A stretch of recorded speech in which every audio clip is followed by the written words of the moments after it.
So we have with us our IFI PMP certified number 173. So if he joined us from US in one-to-one mentor program, and it has been a hell of a ride. So finally, and even last night when me and if we were having the final call that I do with the students, so I was telling her it has been a great journey. So let's see how the results turned out. She has an exam in Washington, D.C. at 8 a.m. DC time, and she cleared it. And it's overall above target, people above process, above business environment target. So that is overall above target. So if we, after a long time, I have seen somebody getting process above target, because that is becoming more and more difficult. So straightforward, how was the exam? It was good overall. Using the strategies that you had taught me, I really did not do anything outside of the strategy. I spent the 75 to 80 minutes on the first session. I made sure that I took my break. I took the two 10 minutes break. I took them. I had a chocolate. I did everything that you taught me. And it went well. Overall, it went very well. Overall, it went very well. Okay, so comparing to the exam, how much it was hard? Well, you mean compared to the practice exams and the... No, I think that the practice exams were a good representation of the level of difficulty, because in that exam today, I didn't feel like the questions were too difficult. They weren't different in terms of the level of difficulty that I have seen in the practice exam. So I wasn't shocked. So it was okay. It wasn't too difficult. It wasn't too hard. What I did notice though was that I cannot count how many short questions I got. All of the questions were like 2-3 lines. Okay. So most of the questions were long in length, Very right? long, yes. They were very long, Very yeah. long, very long in length. Okay, that's something important. So how much time you spent for the first 60, second 60, the third 60? Yeah, so the first 60, I tried to spend 75. I finished just a little before 75. So I around 70, I was done. And so I had one, what did you call, drag and drop. So I went back and then reviewed that. And then, so I spent just a little under 75. And so I did not do review. So I went and took my 10 minutes break. I came back right before, like I usually, for the 2 10 minutes breaks, I took like somewhere around 7 minutes. So I came back to the room and I had about 3 minutes to kind of do my deep breathing exercise and then started back. The second one, I started right at about 76, 70, maybe 77. And then that I also spent about 75 minutes. And so, well, I was at about 156 when I started. And then I went until about 75. And then again, I took a break and then came back and did the remaining 75. How many times you did deep breathing? Oh, I did deep breathing about 4 times, because every time I took a break, I did the deep breathing exercise. Every time I took a break, I did that exercise. You did that exercise. Okay. So Mm-hmm. deep breathing, what the deep breathing helpful? It was helpful. It kind of, it's soothing. It just kind of brings me back to the moment and it relaxes me. So sometimes, especially because the questions were lengthy, when I thought that I was running out of time, even though I wasn't, I started getting a little anxious. So I would breathe in and then breathe out and then continue the work. Yes. If any critical path question? No, I did not. I didn't get any critical path question. No. And CPI, SPI? Yes, I did get about 2 questions on CPI and SPI. Yes, I did get those. About 2 of them. Okay. So, and you have to do the calculation in that or simple CPI, SPI questions? No, it was just simple using what you understand to answer questions. So not calculations, but just applying your interpretation and your understanding of those concepts to answer questions about costs and about schedule. Yeah. Okay.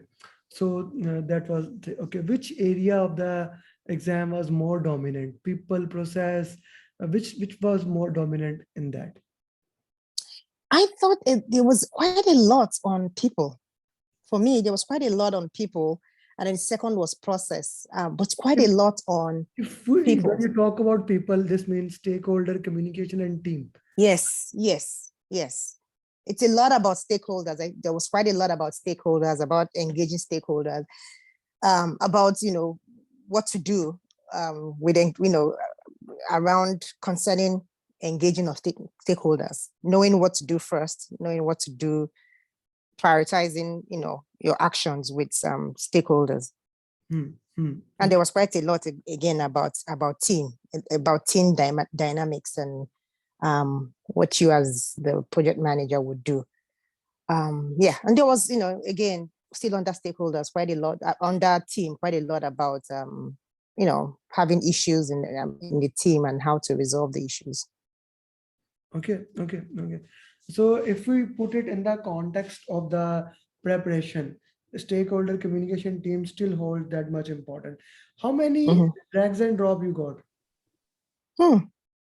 For every session, the three of them, I got at least, for the first part, I got at least 3 drag and drops. For the second part, 2. For the third one, I got at least 3. In fact, the last question, my number 180 was this very long drag and drop, and I had like about 4 minutes to finish.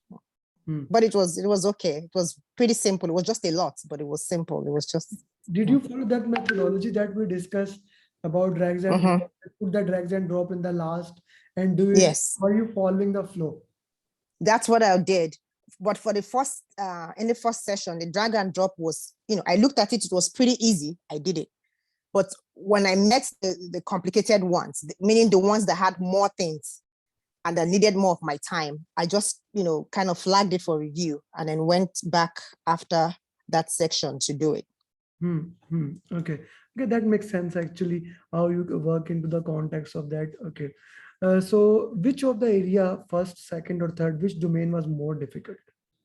I found the last domain more difficult. Oh, why? Were you tired?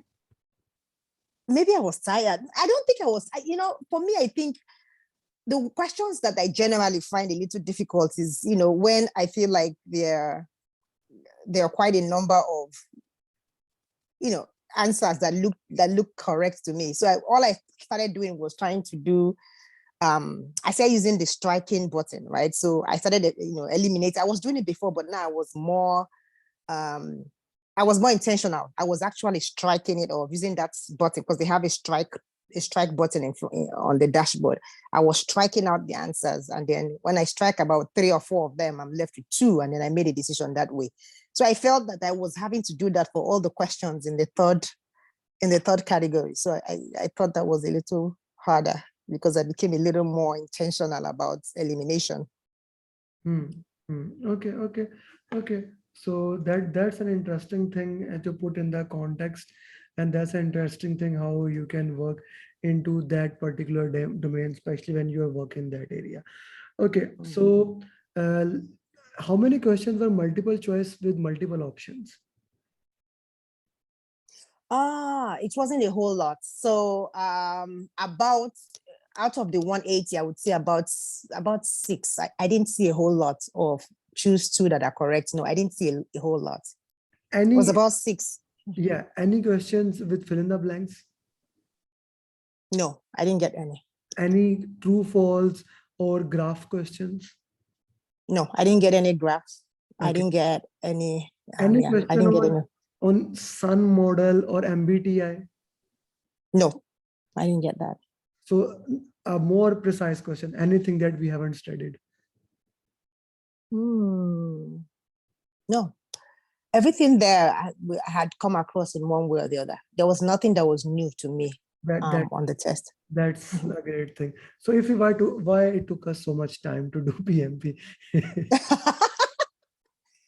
I think for me, it's just because I have so many things that I'm doing at the same time. Work has been a very, very, very busy for me. So I just was determined to get PMP done. Otherwise, my work keeps me on my toes. So I've never really had time dedicated um, for PMPs until now. So that's really what. But I think what was very helpful was every time every time I saw questions in the group chat, every time I saw you post this person cleared the PMP, that was, I felt so accountable. You made me so accountable to how I was preparing, to how I was getting ready, that I didn't have a choice but to go do the PMP.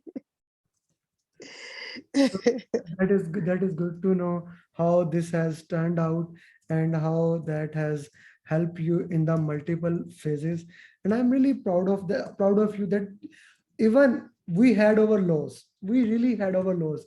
Remember, Mhm, multiple times we had our lows, but mhm, you kept on working. So mhm, that is something that I really liked about you. That even uh, you felt okay, no, I cannot do that, but you kept on moving, you kept on moving, and that's one of the things that is very great.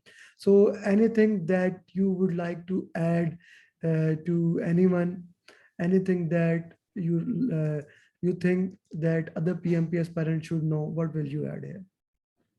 Well, I think for me, honestly, it's just I felt confident following the prescriptions you gave. Honestly, I think for me, especially if I had to do this again, I would still take the one-on-one, because when you and I talked, you had explained the difference between the batch and the one-on-one, and I immediately knew that I couldn't do the batch, but I wanted the one-on-one because I could tailor it to my need. I could go at my pace, and I could learn at my own pace.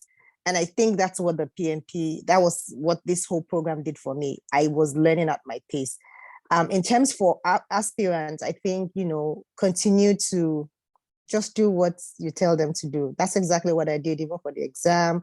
How you ask us to attempt the questions, read the last, especially for the 2-3 line questions, read the last piece, read the response options, and then read the entire question.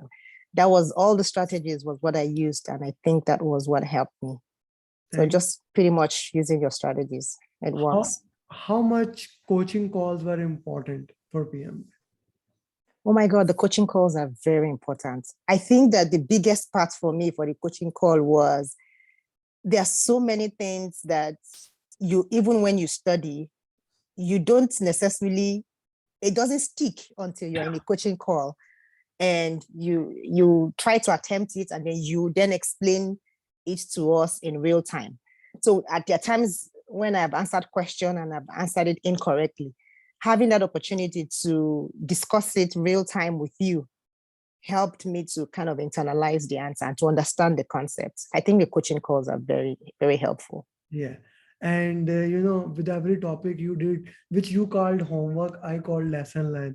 So how important those lesson learns were doing root cause analysis for each Hmm. topic.